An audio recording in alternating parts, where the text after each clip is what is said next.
Yellow Vest protesters have gathered in Paris and other cities for a fifth consecutive Saturday of demonstrations. Protesters defied a government call to suspend action following Tuesday's attack on Strasbourg's Christmas market, where a gunman killed 4 people. However, fewer people turned up, 66,000 altogether, officials said, compared to 125,000 last Saturday. The movement, initially against the rise in fuel taxes, now addresses other issues, including education reforms. 7 people have died in the Gilets Jaunes Yellow Vest protests so far, the latest in an accident resulting from a blockade by protesters on Friday. About 69,000 police have been mobilized across France to prevent a repeat of the violence of previous weeks. In Paris, slightly more than 2,000 took to the streets on a cold and rainy day, compared to 10,000 last week. Police stopped and questioned 168 people in the capital, detaining 115. Scuffles broke out on the Champs-Élysées several times during the day, with police using tear gas and water cannon. However, as night fell, the iconic boulevard was reopened to traffic. 7 people were injured. Some museums were closed, but both the Louvre and the Eiffel Tower remained open. In Bordeaux, more than 500 protesters took to the streets. Police had to use water cannon to disperse them. A similar number protested in Toulouse. In Nantes, some 200 protesters saw rounds of tear gas fired at them. Similar scenes occurred in Avignon and B7. In Calais, a group of Yellow Vests blocked the access road to the port. Analysis by Hugh Schofield. BBC News. Paris. A few hundred desultory figures in yellow vests wandered up and down the Champs-Élysées. Occasionally there are whoops and cheers, followed by a bang and a bit of buzz. A group of protesters have got too close to a police cordon, and a show of force pushes them back. The mini panic lasts about 15 seconds. That is about the extent of the 5th Yellow Vest demonstration, which confirms the downward trend of last Saturday. Maybe the troublemakers will enter the game like they did last week, but it cannot be on the same scale, because today there simply are not enough bona fide protesters around to give them cover. The Gilets Jaunes who have turned out seem to be the hardline left-wing element. There is a lot of talk about the Rick Citizens Initiative referendums. This is a demand of the far-left leader Jean-Luc Mélenchon, and a long way from the Yellow Vests' original call, which was for a simple cut in fuel tax, long since conceded.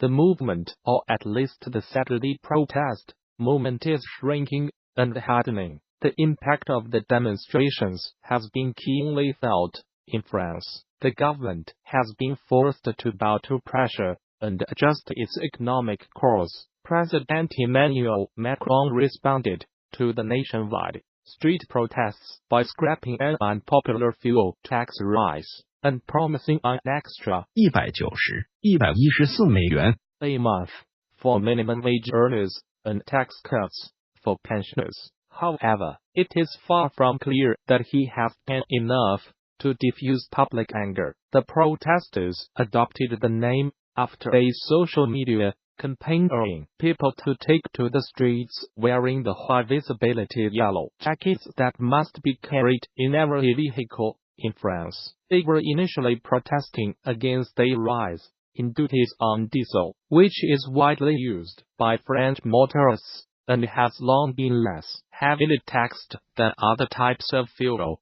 Mr. Macron had said higher taxes on fossil fuels were needed to fund renewable energy investments, but protests have also erupted over other issues, including calls for higher wages, lower taxes, better pensions, and easier university entry requirements. The movement is calling to highlight the economic frustration and political distress of poor working families. has widespread support.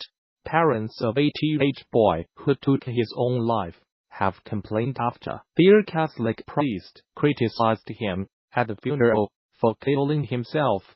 Father Don Locusta in the service questioned whether Mason Halliburger 18 would enter heaven, horrifying his parents and family. The Archdiocese of Detroit have relieved Father Locusta from funeral duties, but the family want him fired. Catholicism has traditionally taught that suicide is an unforgivable sin. Only recently have the Church said that extreme psychological stress could mean forgiveness for those who take their own lives. Mason, from Temperance, Michigan, took his own life on 4th December. His parents Jeff and Linda Halliburger sought the help of their priest, Father Locusta, before the funeral. We wanted him to celebrate how Mason lived, not how he died, Ms. Halliburger told the Detroit Free Press. But the priest used the service at Our Lady of Mount Carmel Catholic Church to attack their child. He was up there condemning our son, pretty much calling him a sinner. Mr. Halliburger said he wondered if he had repented enough to make it to heaven. He said suicide upwards of 6 times. The appearance at the funeral against their wishes of their son's football coach, who reportedly bullied Mason and his brothers, added to their pain. A statement released by the Archdiocese of Detroit said Father Locusta would not preach at funerals for the foreseeable future, and apologized for what happened, but the family want him removed from his post to stop him upsetting others. We are afraid that, like the Catholic Church does, they will send him off and he will do it to somebody else. Mr. Halliburger said, if you have been affected by any of the issues in this article, there is help available. You can contact the Samaritans on 116-123 the United Kingdom, and the Republic of Ireland. And if you live in Northern Ireland, you can call Lifeline, a 24-hour helpline on 0808-808-8000. Here is a list of organizations that may be able to help at BBC. Code UK Action Line. As Interior Secretary Ryan Zinke is leaving his post at the end of the year, President Donald Trump says, in the latest high-profile departure from his administration. In a tweet, President Trump thanked Mr. Zinke for his service, saying he had achieved much during his tenure. He said he would appoint a new Interior Secretary next week. Mr. Zinke, an ex-Navy SEAL and a former Montana congressman, has been embroiled in allegations of ethics violations. They include a land deal in Montana involving Mr. Zinke and the chairman of Oilfield Services Halliburton. Politico reported. Secretary of the Interior Ryan Zinke will be leaving the administration at the end of the year after having served for a period of almost 2 years. Ryan has accomplished much during his tenure, and I want to thank him for his service to our nation. End of Twitter post by @Real Donald Trump. The Interior Department oversees federal land, including national parks such as Yosemite and Yellowstone. Mr. Zinke has faced scrutiny over expensive trips in United States Park Police, helicopters, and on private jets. Costly alterations at his department also came in for criticism, including reports that 3 sets of double doors in his office were being upgraded at a cost of nearly $139,000,010,000.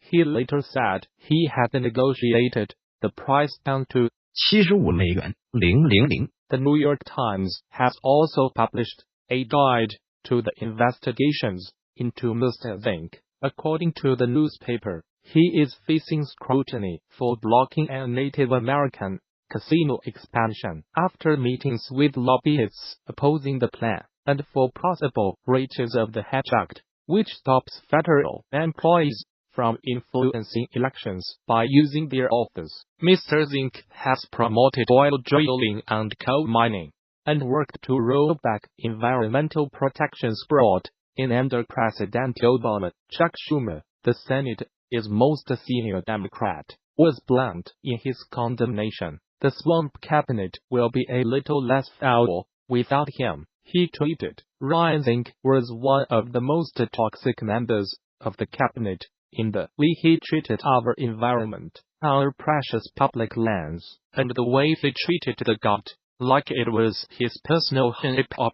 The swamp cabinet will be a little less foul without him. End of Twitter post by @Schumer advocacy groups have accused Mr. Zinke of being in hock to corporate polluters, and many welcomed his departure. Jamie Williams, president of Conservation Drove the Wilderness Society, said he feared what he called the drill everywhere policy would continue. He said, "Unfortunately,